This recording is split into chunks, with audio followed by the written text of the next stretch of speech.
12वीं के छात्र फिजिक्स के एग्जाम में टॉप कैसे करें, अच्छे से अच्छे नंबर कैसे ला सकते हैं?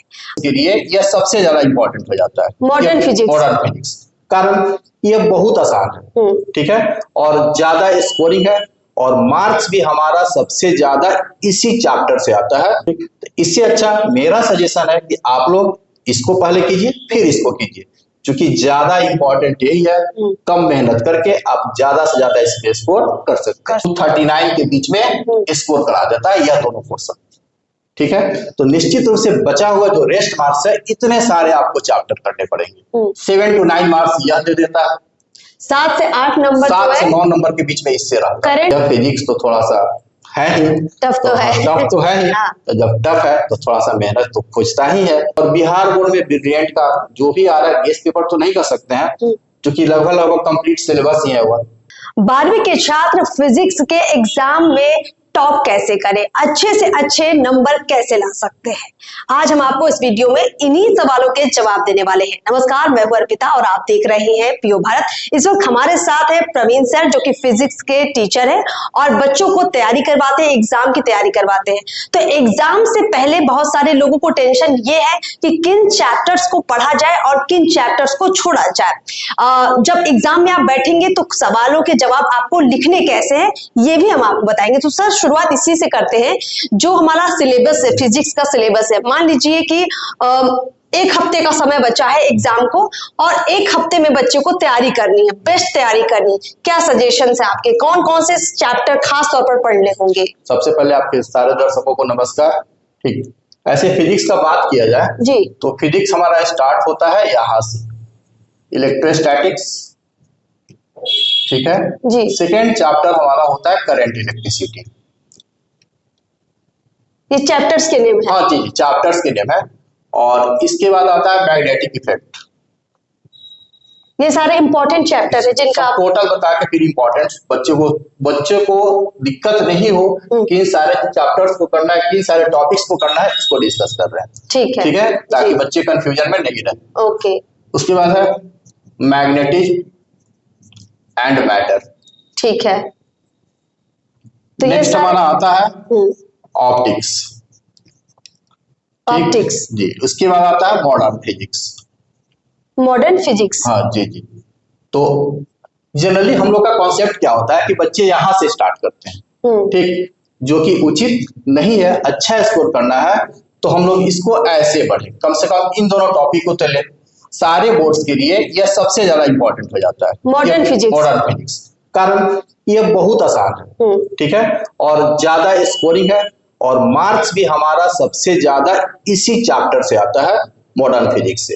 ठीक, चाहे सीबीएसई बोर्ड हो या बिहार बोर्ड हो, किसी भी बोर्ड में सबसे ज्यादा जो क्वेश्चन रहते हैं और आसान क्वेश्चन इसी मॉडर्न फिजिक्स से ही रहते हैं। इसके बाद बात करते हैं ऑप्टिक्स का। ठीक, तो ऑप्टिक्स भी हमारा इसके बाद इंपॉर्टेंट है। बहुत सारे बच्चे क्या करते हैं, पहले ऑप्टिक्स पे फोकस कर देते हैं, थोड़ा सा यह इसके कंपैरिजन में टफ पड़ जाता है। ठीक, तो इससे अच्छा मेरा सजेशन है कि आप लोग इसको पहले कीजिए फिर इसको कीजिए, क्योंकि ज्यादा इंपॉर्टेंट यही है। कम मेहनत करके आप ज्यादा से ज्यादा इसमें स्कोर कर सकते हैं। फिर आप इधर बढ़िए ऑप्टिक्स की तरफ। इससे नो डाउट पूछता है क्वेश्चन निश्चित रूप से, और डेरिवेशन का जो क्वेश्चन होता है वो ऑप्टिक्स से रहता ही रहता है। तो स्टूडेंट्स ध्यान दें कि आपको जो ये चैप्टर है मॉडर्न फिजिक्स का और ऑप्टिक्स का, खास तौर पर इन दोनों चैप्टर्स को फोकस करके पढ़ना है, क्योंकि ज्यादा सवाल इन्हीं चैप्टर से आ सकते हैं ज्यादातर। और ये बहुत आसान है, बच्चे थोड़ा सा मेहनत करते हैं तो मुश्किल से 1 से 2 दिन में यह कवर किया जा सकता है। ठीक है, ऑप्टिक्स थोड़ा सा इसमें डेरिवेशन है और यह डेरिवेशन बहुत ज्यादा इंपॉर्टेंट है। और यह हमारे पूरा जो फिजिक्स का टोटल मार्क्स होता है 70 मार्क्स का थ्योरी रहता है, जिसमें अप्रॉक्स यह 37 to 39 के बीच में स्कोर करा देता है यह दोनों क्वेश्चन। ठीक है, तो निश्चित रूप से बचा हुआ जो रेस्ट मार्क्स है, इतने सारे आपको चैप्टर करने पड़ेंगे। यह थोड़ा सा तो इन 4 चैप्टर्स के बाद इसमें भी सबसे ज्यादा यदि हम लें तो यह हो जाता है स्कोरिंग, क्योंकि सीबीएसई बोर्ड में बहुत छोटा है यह, और बिहार बोर्ड में थोड़ा सा है लेंथी, लेकिन फिर भी इंपॉर्टेंट इसका किया जाए, जैसे potentiometer, Wheatstone bridge, Kirchhoff's law, etc कर लिया जाए, यह लगभग श्योर शॉट है और यह आता ही आता है अल्टरनेट ईयर। ठीक है, फिर यदि हम बात करें इसके कंपैरिजन में थोड़ा सा यह आसान है इलेक्ट्रोस्टैटिक्स। अच्छा जी, इसमें गॉस लॉ लगभग लगभग हमेशा पूछता है, फिर इलेक्ट्रिक फील्ड किसी 2-3 पॉइंट पे निकालने के लिए तो एक पॉइंट का लगभग लगभग रहता ही रहता है। ठीक है, इसके बाद यदि बात करती है, छोटा सा चैप्टर है, इसमें एक या दो क्वेश्चन है लगभग लगभग, जो कि एक कर लिया जाए, क्लासिफिकेशन बिटवीन डाई पारा फेरोमैग्नेटिक सबस्टेंस, तो वह लगभग लगभग इससे क्वेश्चन बनता है। ठीक, हाँ, और रही बात इसका, तो ये भी लगभग लगभग किया जा सकता है, लेकिन इसमें भी इंपॉर्टेंट का बात करें तो आ जाता हमारा बायोट-सावर्ट लॉ, जो कि सबसे ज्यादा इंपॉर्टेंट है, उसका एप्लीकेशन। इस तरह से बच्चे चाहे तो बहुत कम टाइम में ज्यादा स्कोर कर लेंगे। तो अप्रॉक्स 37 to 39 इधर है, 7 to 9 मार्क्स यह दे देता है, 7 से 8 नंबर 7 से 9 नंबर के बीच में इससे रहा करंट है, करंट इलेक्ट्रिसिटी। ठीक है, ठीक है, उसके बाद बात करें तो इन दोनों को मिला दें, यह हमारा अप्रॉक्स 16 मार्क्स के आसपास पूछता है। ठीक है, और इन दोनों का बात करते हैं तो अप्रॉक्स 70। इसमें छूट क्या रहा है, एक हम छोड़े हैं लास्ट पे करने के लिए बच्चों को EMI एंड AC। ठीक है, तो इसमें थोड़ा सा कैलकुलेशन है ज्यादा, और यह भी आसान है, किया जा सकता है, लेकिन यह आप लास्ट में कर सकते हैं क्योंकि इतना स्कोरिंग यह ज्यादा नहीं होता है, और यह इसके साथ इंक्लूड ही करके देता है जनरली। अच्छा, ये जो 7 चैप्टर आपने बताए सर, ये भी बताइए कि मान लीजिए रिवीजन करना है और रिवीजन के वक्त बड़ी टेंशन होती है कि रिवीजन किस तरीके से करें, उसके लिए क्या बताएंगे आप? रिवीजन का भी यही तरीका अपनाए बच्चे कि निश्चित रूप से इसको तो बहुत अच्छा से कर लें, फिर उसके बाद इस पे फोकस करें। और हाँ, नहीं, रिवीजन को नोटबुक पे लिखते हुए करें या फिर याद करते हुए पढ़ते हुए उसको रिवीजन जब भी रिवीजन करें बच्चे तो निश्चित रूप से नोटबुक एक शॉर्ट नोट्स बनाए और उस शॉर्ट नोट्स को आराम से तेजी में पढ़ लें, और जो भी न्यूमेरिकल्स होता है वो फॉर्मूला बेस्ड रहता है, ज्यादा टफ नहीं रहता है, एकदम आसान न्यूमेरिकल्स रहता है। तो शॉर्ट नोट्स आप जब भी बनाए तो फॉर्मूला को एक जगह कलेक्ट करें और उस फॉर्मूला को रिवीजन करें, जिससे आपका MCQ का क्वेश्चन भी हो जाएगा और जो 2 मार्क्स का क्वेश्चन है वह भी लगभग निकल जाएगा। फॉर्मूला आपने बताया, फॉर्मूला याद करना सबसे मुश्किल होता है, तो उसके लिए कोई ट्रिक है कि कैसे याद रखे? एग्जाम का पेपर जब बैठता है बच्चा तो आधी चीजें तो माइंड से ऐसे ही गायब हो जाती हैं। बच्चे जनरली क्या होते हैं कि एग्जामिनेशन हॉल में नर्वस हो जाते हैं, और नर्वस होने के पीछे यही कारण होता है कि वह रिवीजन में कहीं ना कहीं लैग किए रहते हैं। उस लैग से बचने के लिए बस यही है कि इंपॉर्टेंट टॉपिक्स का इंपॉर्टेंट फॉर्मूला करें, जो कि हमेशा लगभग आप प्रीवियस ईयर क्वेश्चन बैंक देखें, उसमें जो बार बार बहुत सारा रिपीट हो रहा है उसको तो निश्चित रूप से करें, चाहे कोई भी बोर्ड हो, बिहार बोर्ड हो या CBSE हो, ICSE हो, कुछ भी हो, जो बार बार पूछा जा रहा है उससे निश्चित रूप से याद करें और लिख के याद करें। यह सिर्फ नहीं कि हाँ हम लिख लिए याद हो गया और छोड़ दिए, ऐसा नहीं होगा। उस फॉर्मूला को 3 बार 4 बार जब तक आप लिखेंगे नहीं, उस पे न्यूमेरिकल्स करेंगे नहीं कुछ, तब तक वो होगा नहीं। और निश्चित रूप से यह फिजिक्स तो थोड़ा सा है ही टफ तो है ही, तो जब टफ है तो थोड़ा सा मेहनत तो खोजता ही है, और यही मेहनत बार बार फॉर्मूला का रिवीजन से ही होगा, दूसरा कोई शॉर्टकट नहीं। शॉर्टकट यदि दिया जाए तो उस स्थिति में बच्चे क्या होंगे कि थोड़ा सा भी न्यूमेरिकल सेम तो क्वेश्चन रहते नहीं है CBSE बोर्ड में, बिहार बोर्ड में लगभग सेम रहता है, CBSE बोर्ड में कभी इस बार जैसे हो रहा है कि क्वेश्चन न्यूमेरिकल्स डिफरेंट दे रहे हैं, तो उसमें यदि शॉर्टकट बच्चे अपनाएंगे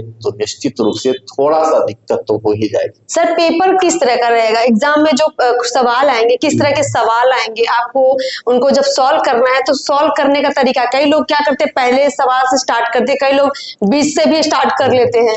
सबसे अच्छा है, देखिए बिहार बोर्ड में तो रेस्ट्रिक्शन है कि पहले MCQ आपको करना है, ठीक, लेकिन CBSE बोर्ड में यदि बच्चे हैं तो निश्चित रूप से जब भी स्टार्ट करें तो उल्टा स्टार्ट करें। उल्टा का अर्थ है सेक्शन E से स्टार्ट करें। अच्छा। सेक्शन E से स्टार्ट करेंगे तो लास्ट जाते जाते जो हमारा MCQ है वह बच्चे को उलझाता है, और यह जो सेक्शन E है इसमें बच्चे आराम से, क्योंकि यह अप्रॉक्स 5 मार्क्स का सेक्शन रहता है और इसमें 3 क्वेश्चन का सॉल्यूशन देना रहता है, तो आराम से बच्चे इसको कर सकते हैं और इसमें थकेंगे भी नहीं, क्योंकि यह इनको याद रहता है, डेरिवेशन बच्चों को याद रहता है। न्यूमेरिकल्स यदि नहीं बन रहा है तो 1-2 क्वेश्चन के बाद बच्चे फेडअप हो जाते हैं, नर्वस सिस्टम उनका काम करना लगभग बंद कर देता है। तो इसीलिए जब भी स्टार्ट करें तो पहले आप सेक्शन E से स्टार्ट करें, ठीक, उसके बाद लौटे तो जो भी आपका सेक्शन ई के बाद सेक्शन डी में आ जाता है केस स्टडी, तो केस स्टडी यदि हो पा रहा देख लीजिए तो ठीक है, नहीं तो स्किप करके आगे बढ़िए। और मेरा सजेशन है कि एमसीक्यू एक झलक देख लें, एक झलक देखें, यदि बन रहा है तो ठीक है, नहीं तो उसको स्किप करके बाद में करें। और बिहार बोर्ड में भी बच्चे यदि स्टार्ट कर रहे हैं तो निश्चित रूप से यहाँ से ये स्टार्ट करें, जो 5 मार्क्स का आपका क्वेश्चन है इससे स्टार्ट करें, ताकि यदि टाइम का अभाव ऐसे नहीं रहता है, लेकिन बहुत सारे बच्चे को लगता है कि हाँ टाइम हमको थोड़ा सा और ज्यादा मिलता तो हम और अच्छा कर लेते। तो फायदा क्या होता है कि ये 5 मार्क्स का यदि हम क्वेश्चन करेंगे तो हमको टाइम पूरा मिलेगा, पूरा हम डिटेल में लिख पाएंगे, तो जो भी आपके एग्जामिनर है वह अच्छे से मार्क्स आपको 5 में दे पाएंगे। मतलब जो क्वेश्चन ज्यादा नंबर का है उसको पहले सॉल्व करना है। और कई बार आप ये देखते हैं कि सवाल आसान भी होते हैं, कठिन भी होते हैं। कुछ बच्चे आसान सवाल से स्टार्ट लेते हैं, कुछ कठिन से स्टार्ट लेते हैं कि आसान तो हम बाद में फटाफट कर लेंगे, कठिन पे पहले फोकस कर लेते हैं। पर प्रैक्टिकली सही कौन सा होता है? प्रैक्टिकली सही यही है कि जो आपको आ रहा है, जो आपके लिए आसान है, पहले उसको करें। नहीं तो आप यदि कठिन सवाल को करेंगे तो कठिन निश्चित रूप से आपको एग्जॉस्ट करेगा, और आपका आसान भी है वह भी आप खराब कर लेंगे। तो निश्चित रूप से जो पहले एक कहावत है ना कि निश्चित को छोड़ के अनिश्चित की तरफ नहीं बढ़ना चाहिए, तो निश्चित रूप से जो निश्चित है, जो आपको अच्छे से आ रहा है, उस क्वेश्चन का सोल्यूशन आप पहले करें, उसके बाद दिन ही जाके तब आप रेस्ट जो क्वेश्चन आपको टफ लग रहा है उसको करें, और लास्ट में जो लग रहा है कि हमसे नहीं होगा उसको देखें, यदि हो पा रहा है तो ठीक है, अदरवाइज कोई उपाय तो है नहीं, ठीक है। तो निश्चित रूप से जब भी सॉल्व करें तो आपका इस सेक्शन में या किसी सेक्शन में हो, जो आसान है उसी से शुरू करें। देखिए, कम समय में अगर आपको अच्छी तैयारी करनी है तो आपको ये फॉर्मेट को फोकस करना पड़ेगा, और जब आप एग्जाम में बैठते तो सर ने बताया कि आपको आसान सवालों से स्टार्ट लेना है, और लास्ट में आपको उन सवालों को छोड़ना है जिनमें आपको थोड़ा सा संदेह है, डाउट है। सर, एक और चीज मैं आपसे जानना चाहूंगी, पढ़ाई का समय कितना होना चाहिए? ये भी कई बच्चे इस वक्त सोच रहे हैं कि 2 घंटे पढ़े, 4 घंटे पढ़े, कई लोग तो रात रात भर भी पढ़ते रहते हैं। बच्चे यही पे गलती करते हैं, लास्ट में शुरू में पढ़ते नहीं, लास्ट में पैनिक हो जाते हैं। तो एकदम पैनिक नहीं हुई, अभी टाइम है आपके पास, सफिशिएंट टाइम है, एकदम घबराइए नहीं, जैसे हम बताएं इसी टाइप से पढ़िए। और बहुत सारे बच्चे यदि रात रात भर जग रहे हैं तो निश्चित रूप से एग्जाम आते आते या तो एग्जाम हॉल में सोएंगे या तबियत खराब करेंगे, तो इससे बचना है। तो निश्चित रूप से अभी भी यदि 3 आवर्स ईच पेपर किया जाए तो मेरे समझ से सफिशिएंट है, फिजिक्स किया जा सकता है और एकदम आसान है। इसी से शुरू करें आप लोग, निश्चित रूप से बहुत स्कोरिंग है। और निश्चित रूप से हम मॉडर्न फिजिक्स बिहार बोर्ड में 22 मार्क्स का है और सीबीएसई बोर्ड में आपका 19 मार्क्स का है, तो इतना मार्क्स तो खुद दे दिया, ये इतना ही दे दिया, और एकदम आसान है, एकदम आसान। थोड़ा सा आप मेहनत करेंगे तो निश्चित रूप से इसको पूरा का पूरा ऑब्टेन कर। अच्छा, गेस्ट पेपर जो होता है, लास्ट टाइम में प्रैक्टिस के लिए लोग गेस्ट पेपर यूज करते हैं, तो गेस्ट पेपर ठीक रहेगा या जो नोट्स बनाए हुए रहते हैं वो बढ़िया रहते हैं पढ़ने के लिए? जनरली गेस्ट पेपर में हो क्या रहा है, नाम तो दिया जा रहा है गेस्ट पेपर, लेकिन वो गेस्ट पेपर है नहीं, वो कंप्लीट सिलेबस है, पहला। दूसरा इशू क्या हो रहा है कि उसमें बच्चे एमसीक्यू में बिहार बोर्ड में आंसर रट ले रहे हैं, जबकि बहुत सारे क्वेश्चंस का आंसर निश्चित रूप से गलत है। अच्छा। और वह बच्चे क्या कर रहे हैं, क्योंकि पढ़े तो है नहीं, लास्ट मोमेंट में गलत ही आंसर याद कर। तो इससे बचने के लिए आप निश्चित रूप से शॉर्ट नोट्स बनाएं। शॉर्ट नोट्स को जो भी आप बनाएं, क्योंकि आपका अपना बनाया हुआ है, आपका अपना लैंग्वेज है और वह ज्यादा आसान होगा आपको याद करना। कई लोगों ने शॉर्ट नोट्स नहीं भी बनाए होंगे, अब एग्जाम सर पे है तो अब क्या करें? हाँ, यदि शॉर्ट नोट्स नहीं बनाया है तब मार्केट से वही बुक खरीदें जिनका आंसर ऑथेंटिक है, सही है। नहीं तो मार्केट में बहुत सारा ऐसा बुक है जिसके काफी सारे आंसर बहुत ज्यादा गलत है। आप गलत लिख के आएंगे, सोचेंगे मैंने इतना स्कोर कर दिया, फुल मार्क्स मिल जाएगा। कुछ अच्छी किताबों का नाम भी बता दीजिए, कुछ अच्छे प्रकाशन जो फुल प्रूफ आपको लगता है कि सही। ऐसे सीबीएसई बोर्ड में बच्चे पीवाईक्यू करें तो ज्यादा अच्छा है, अरिहंत का वो ज्यादा अच्छा है। और बिहार बोर्ड में ब्रिलियंट का जो भी आ रहा है, गेस्ट पेपर तो नहीं कर सकते हैं क्योंकि लगभग कंप्लीट सिलेबस ही है, वह उसको करेंगे तो इसमें थोड़ा सा कम है गलती, बाद बाकी तो नहीं कर सकते हैं, बहुत सारे बहुत ज्यादा गलती है। और उस गलती से बचना है तो बेहतर होगा कि कुछ नहीं करना है, बुक लें, बुक से फॉर्मूला का एक शॉर्ट नोट्स बनाएं। यदि फॉर्मूला भी याद है तो थोड़ा सा डेरिवेशन लिख देंगे तो कम से कम जो फेल वाला सिंबल है उससे बचा जा सकता है, ठीक, क्योंकि वह आपका अपना लैंग्वेज होगा। और कोशिश करें अपने भाषा में जवाब देने का, बुक की भाषा नहीं लिखें, भरसक जो आप समझ रहे हैं अपने भाषा में लिखें, रटने की कोशिश नहीं करें। यदि आप रटेंगे तो उस स्थिति में आप एक स्टेप बढ़ेंगे, दूसरे स्टेप में आप भूल जाएंगे, और भूलेंगे तो फिर वह आप आगे नहीं कर पाएंगे। एग्जाम को लेकर बहुत सारे लोग अलग अलग तरह की चीजें करने लगते हैं, कुछ तो पूजा पाठ करते हैं, कुछ खाने में चेंजेस कर लेते हैं।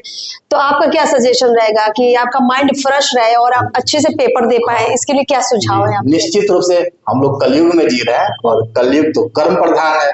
जब कर्म प्रधान है तो कर्म तो आपको करना ही होगा। कोई सरस्वती जी या कोई भगवान आके आपके पेपर लिखने वाले नहीं है। लिखना आपको होगा, आंसर आपका होगा, कॉपी चेक आपका होगा, मार्क्स भी आपका आएगा। तो हाँ, हम ये नहीं बोल रहे हैं पूजा पाठ नहीं करें, लेकिन यह सोच लें कि हम कलयुग में जी रहे हैं, कर्म प्रधान है, कर्म तो हमको करना ही है। और वह जब तक आप कर्म करेंगे नहीं तब तक आपको फल एकदम। सोशल मीडिया वगैरह में भी कुछ लोग लग जाते हैं। लास्ट टाइम पे जो है सिलेबस जो है वो अपनी बुक्स की जगह या जो नोट्स होते हैं उसकी जगह यूट्यूब पर जो तमाम वीडियोस होते हैं उनको देखकर तैयारी शुरू कर देते हैं। हाँ जी, यूट्यूब पे बहुत सारे कंटेंट्स हैं, कुछ अच्छे भी हैं और कुछ बुरे भी हैं। तो बच्चे क्या करते हैं कि जो खासकर तेजी में नहीं समझ पाते हैं तो बुरे कंटेंट्स को ले लेते हैं, जिसमें अब हम नाम नहीं रखेंगे, ठीक है, कुछ कुछ गलतियां हैं।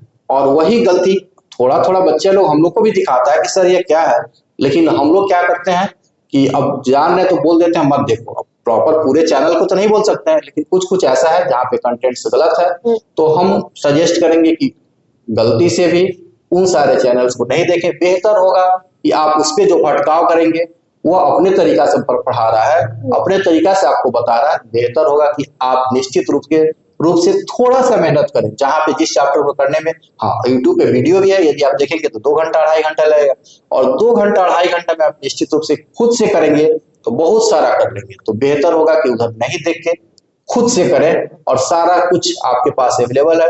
आप टेक्स्ट बुक भी लेके यदि आप बैठ रहे हैं तो आप आराम से पूरा का पूरा किया जा सकता है। यानी एग्जाम से 1-2 दिन पहले अगर आप सोच रहे कि यूट्यूब पर फिजिक्स के चैप्टर्स को आप पढ़ लेंगे, रट लेंगे और वीडियो देख के उसको सीख लेंगे, तो ऐसा नहीं है।